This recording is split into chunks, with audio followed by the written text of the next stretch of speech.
Welcome back to the channel. నేను మీ Durga Prasad. Review of the film వచ్చేసి చెన్నై లవ్ స్టోరీ మామ, acted by Kiran Abbavaram and Sri Gouripriya. యాక్చువల్గా చెప్పాలంటే గౌరీప్రియ మెయిన్ లీడ్ అనుకోండి. So director by Ravi Nambur, screenplay కొంచెం అందించింది సాయి రాజేష్ అనుకోండి. సో మరి ఈ సినిమా ఎలా ఉంది ఏంటనేది మాట్లాడుకుందాం. మాట్లాడుకునే ముందు ఒక 2 క్వశ్చన్లు మామ నాకు ఈ సినిమా గురించి కొన్ని క్వశ్చన్స్ ఉన్నాయి. అసలు ఈ సినిమాకి చెన్నై లవ్ స్టోరీ అని సినిమా టైటిల్ ఎందుకు పెట్టారనేది కొంచెం ఒక క్వశ్చన్ అయితే, ఇంకొకటి సో మెయిన్ లీడ్ గౌరీప్రియనా కిరణ్ అబ్బవరమా అర్థం కాని సిచ్యువేషన్. సో ఇంకోటి వచ్చేసి epic overloading cult classic movie, cult love story అన్నారు. సో ఏ విధంగా ఇది cult love story, epic overloading అయ్యిద్ది అనేది కొంచెం ఈ సినిమా తాలూకా టీం ఎవరైనా కింద కామెంట్ బాక్స్ లో మెన్షన్ చేయడమా, లేదంటే సినిమా చూసిన వాళ్ళు ఎవరైనా ఈ పాటకి చూసుంటే కింద కామెంట్ బాక్స్ లో కొంచెం నాకు అర్థం చెప్పడం నాకు అర్థం కాలేదు. ఇవే నా క్వశ్చన్స్. మరి ఈ క్వశ్చన్స్ తర్వాత సినిమాలోకి వెళ్ళిపోయే ముందు ఎప్పటిలాగే మన సైడ్ నుంచి కూడా ఒక రిక్వెస్ట్ ఉంటుంది మా, వీడియోని లైక్ చేయండి, ఎక్కువ మంది తెలుస్తుంది. అలాగే ఛానల్ సబ్స్క్రైబ్ చేసుకొని బెల్ ఐకాన్ ఆన్లో పెట్టుకోండి మా, మర్చిపోదు. వీడియో నచ్చితే హైప్ చేసి పడండి అంతే. సో మరి ప్లాట్ ఆఫ్ ద స్టోరీకి వస్తే, so plot of the story కన్నా ముందు ఒక పాయింట్ చెప్పదలుచుకున్నాము. అప్పుడెప్పుడో మీరు కలెక్టర్ ఫోటో సినిమా చూస్తే డైరెక్టర్ సందీప్ రాజ్కి ఒక ఇంటర్వ్యూలో ఒక మాట చెప్తారు. ఎస్ఎస్ రాజమౌళి గారు ఒక మాట చెప్పారండి సినిమాలో స్టోరీ చెప్పేటప్పుడు హీరో గురించి. ఆ పాయింట్ పట్టుకొని ఆయన నెక్స్ట్ సినిమాలో చాలా జాగ్రత్త పడ్డాడు. బట్ ఆ పాయింట్ ఏంటది నేను ఇప్పుడు చెప్పను. రాజమౌళి గారు సందీప్కి ఏం చెప్పారనేది కలర్ ఫోటో డైరెక్టర్కి మీరు ఎవరికైనా ఆల్రెడీ సినిమా ప్రేక్షకులు, సినిమా లవర్స్ ఉంటే ఆయన ఇంటర్వ్యూలు ఫాలో అయితే మీకు తెలుస్తూ ఉంటుంది.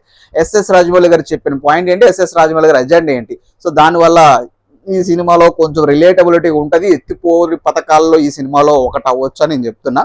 సో మరి ఇంకోటి, ఈ చెన్నై లవ్ స్టోరీ అనే దానికి ఈ సినిమాకి ఎటువంటి టైటిల్ యాప్ట్ అయ్యిద్దని నేను చివరిలో చెప్తామమ్మా. అలాగే ఈ చెన్నై లవ్ స్టోరీ అనేది కూడా ఏ సినిమాకి బాగా యాప్ట్ అయ్యేది కూడా నేను చివరిలో చెప్తాను. సో చెప్పే ముందు ప్లాట్ ఆఫ్ ద స్టోరీకి వద్దాం. ప్లాట్ ఆఫ్ ద స్టోరీ ఏం లేదమ్మా, ఫస్ట్ లవ్ బ్రేకప్ అయ్యి హీరోయిన్కి సెకండ్ లవ్ కోసం వెయిట్ చేయదు. ఫస్ట్ లవ్ బ్రేకప్ అయి ఉంటుంది. అలాగే ఒక పర్సన్ సినిమాలో యాక్ట్ చేయాలని ఒక ఆర్ఫన్ అనమాట. ఆర్ఫన్ చిన్నప్పటి నుంచి అనాథగా పెరిగిన ఒక వ్యక్తి సినిమాల మీద పిచ్చతో, సినిమాల మీద ప్యాషన్తో డైరెక్టర్ అయిపోదామని ఒక చెన్నై బయలుదేరి వచ్చిన వ్యక్తికి, ఈ బ్రేకప్ అయిన వ్యక్తికి వీళ్ళు ఎలా కలిశారు, ఏ విధంగా కలిశారు, కలిసిన తర్వాత వీళ్ళ మధ్య ప్రేమ ఎలా పుట్టింది, ఈ స్టీవెన్ తాలూకా క్యారెక్టరైజేషను నివికి ఎలా హెల్ప్ అయింది, నివి స్టీవెన్కి ఎలా హెల్ప్ అయింది, వీళ్ళిద్దరు ప్రేమలు ఎలా పడ్డారు, వీళ్ళ ప్రేమ ఏమైంది, సక్సెస్ అయ్యిందా లేదంటే ఎత్తిపోయిందా. సో ఇదే మిగిలిన కథ అంతా. మిగిలిన చెప్పేసి మళ్ళీ లూప్ హోల్స్, ట్విస్టులు అని చెప్పేసి అంటారు కాబట్టి అవన్నీ చెప్పట్లేదు. తర్వాత సినిమా చూసి తెలుసుకోండి. ఇది ప్లాట్ ఆఫ్ ద స్టోరీ మామ. ఈ ప్లాట్ ఆఫ్ ద స్టోరీలో ఫస్ట్ హాఫ్ చాలా నీట్గా అనిపిస్తుంది. కొంచెం రొటీన్ స్టోరీ అన్నప్పటికీ కొంచెం ఎంగేజింగ్ గా అనిపించింది. ఓకే, ఒక సమ్ పాయింట్ లో ఓకే అనిపిస్తుంది. ఆ సోల్ ఆఫ్ ద ఫిలిం మనకు కనిపిస్తుంది. బికాజ్ ఆ క్యారెక్టర్స్ ఇంట్రడక్షన్ కానీ, ఆ క్యారెక్టరైజేషన్ ఇంట్రడ్యూసింగ్ కానీ బాగుంటుంది. స్టీవెన్ క్యారెక్టర్ మనకి అట్లీస్ట్ ఇంటర్వెల్ ముందు వరకు కొంచెం బాగా అనిపిస్తుంది. స్టీవెన్ క్యారెక్టరైజేషన్, ఒక అమ్మాయికి ఒక ఆఫను సినిమాల మీద ఉన్న పిచ్చి, సినిమాని ఎలా తీయాలో తెలియదు కానీ హీరోయిన్ వల్ల మారటం, హీరోయిన్ క్యారెక్టరైజేషన్ కూడా చాలా స్ట్రాంగ్ గా ఇంట్రొడక్షన్ చేస్తారు.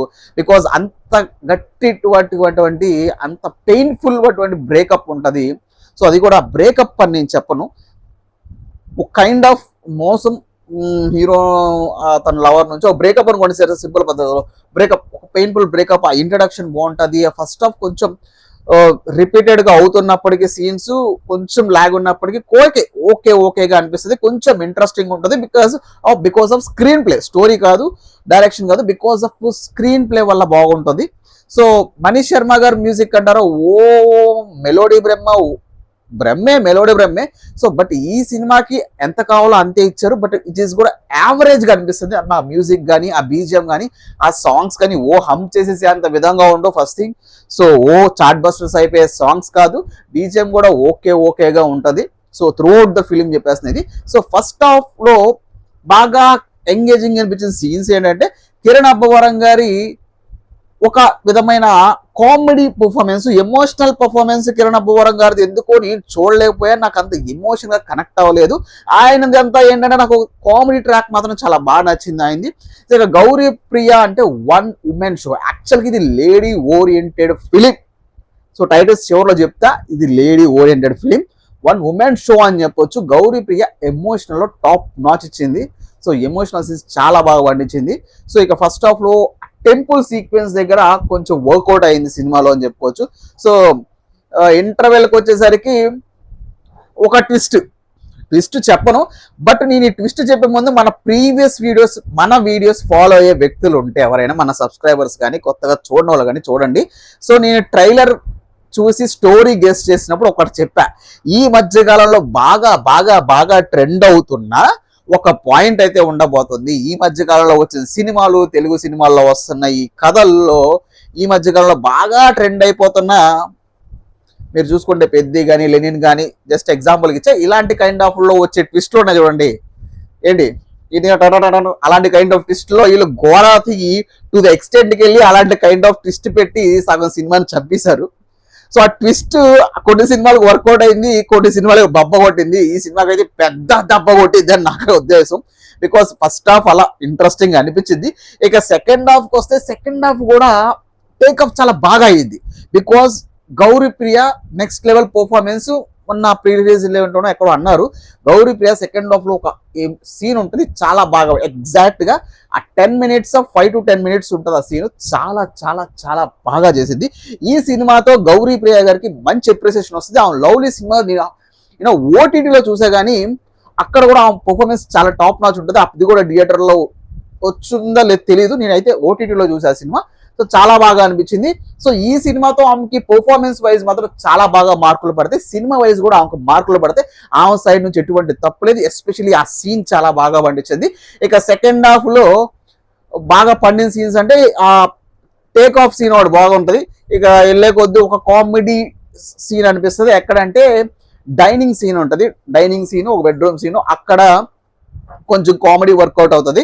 ఇక మిగిలిన సినిమా అంతా లాగారు.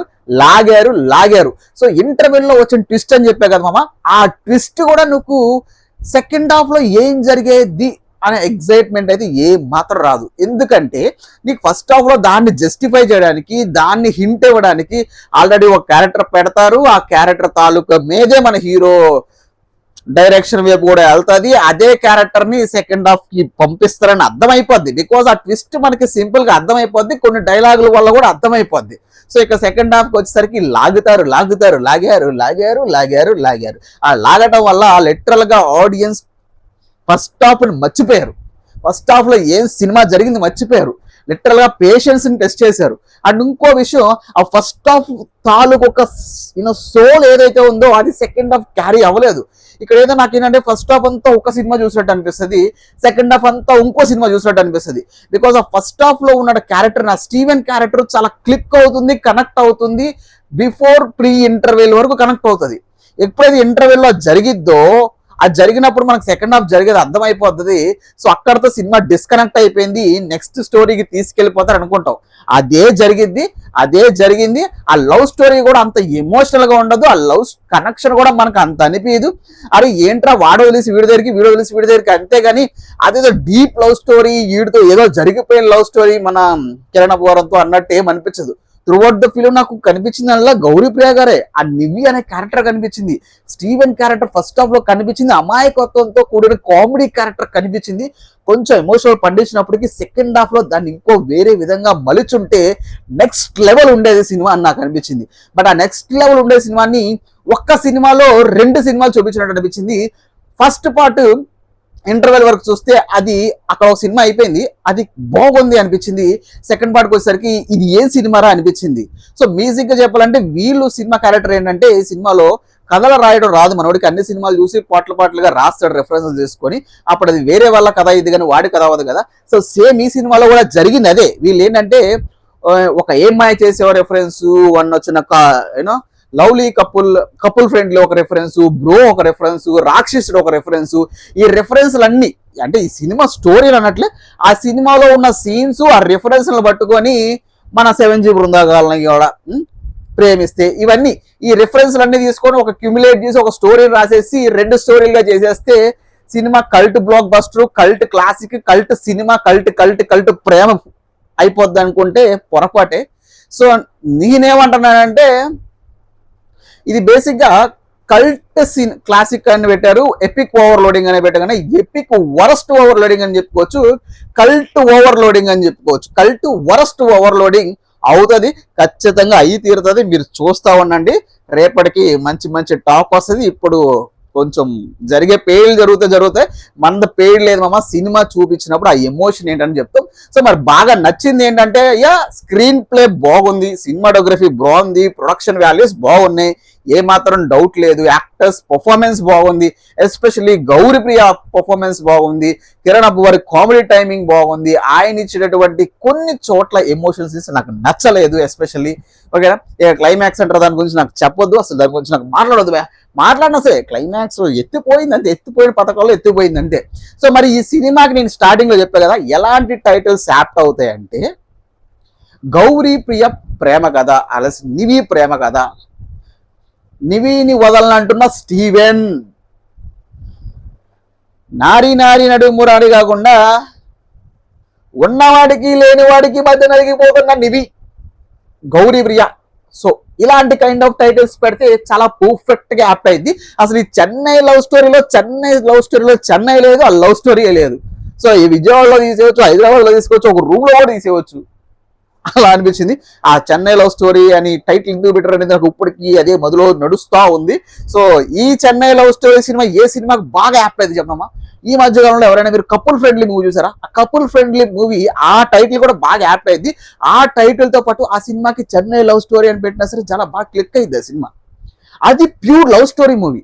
ఇక్కడ ప్యూర్ లవ్ స్టోరీ ఉండదు, ఆ ఎమోషన్ కనెక్ట్ అవ్వరు. ఫస్ట్ హాఫ్ నేను అనుకున్నారు సెకండ్ హాఫ్ బ్రేకప్ అయిన వాళ్ళు ఎవరైనా బాగా కనెక్ట్ అవుతారా బాబు ఈ సినిమాకి అనుకున్నా. ఒక పాయింట్ ఆఫ్ వ్యూ ఏంటంటే మనకి యావరేజ్ అనిపించవచ్చు నాలాంటి, లేదంటే సోసోగా అనిపించవచ్చు. బట్ లవ్ స్టోరీ ఉన్న వాళ్ళకి, సెకండ్ బ్రేకప్ అయిన వాళ్ళకి బాగా కనెక్ట్ అయిపోద్దిరా, డీప్ గా కనెక్ట్ అయిపోద్ది అనుకున్నా. సో సెకండ్ హాఫ్ వచ్చేసరికి నాకు ఒక కాన్ఫిడెన్స్ వచ్చింది, అరే ఎవడు బ్రేకప్ అయినా ఎవడు కనెక్ట్ అయ్యే సినిమా కాదు, ఏం చెప్పాలనుకుంటున్నారు, ఎవరిని పిచ్చోలు చేయాలనుకుంటున్నారు. సో మొత్తానికి ఒక ఎక్స్పెరిమెంట్ అయితే చేశారు, బట్ ఆ ఎక్స్పెరిమెంట్ ఫెయిల్ అయిందని చెప్పదలుచుకుంటున్నా. ఇదే నాకు అనిపించిన ఒపీనియన్ అంతే. సో మరి ఓవరాల్ గా సినిమా అందరిలాగా పూలు టమాటాలు పుచ్చకాయలు కాకుండా cinema blockbuster, cinema terms లో మాట్లాడుకుంటే super hit, cult classic, epic over loading, super hit, average, flop, disaster అనుకుంటే అట్లీస్ట్ ఫర్ స్క్రీన్ ప్లేకి ఇస్తున్నా నేను. బట్ స్క్రీన్ ప్లేకే నాకు కొంచెం బోరింగ్ అనిపించలేదు first half, but second half patience test చేశారు కాబట్టి నాకు ఇది ఫ్లాప్ మూవీయే. బట్ స్క్రీన్ ప్లే పరంగా మాత్రం బాగుంది. సో ప్రొడక్షన్ వాల్యూస్ బాగున్నాయి. గౌరీప్రియ గారికి హ్యాట్స్ ఆఫ్. ఇది గౌరీప్రియ గారి సినిమా. కిరణ్ అబ్బవరం గారు సైడ్ క్యారెక్టర్ అని చెప్పుకోవచ్చు, ఆయన రావ అవసరం లేదు సినిమాకి, గౌరీప్రియని పుష్ చేస్తే సరిపోయింది. సో ఆయన ఎందుకు ఒప్పుకున్నారో మరి ఆ కిరణ్ అబ్బవరం గారికి తెలియాలి. సో మళ్ళీ చెప్తున్నా, రాజమౌళి గారు చెప్పిన మాట సందీప్ కి, కలర్ ఫోటో డైరెక్టర్ సందీప్ చెప్పిన మాట మీలో ఎవరికైనా తెలిస్తే ఇందులో ట్విస్టులు తెలిసిపోతే, అంతకన్నా దరిద్రం తెలిసిపోతుంది సినిమాలో ఉన్న దరిద్రం.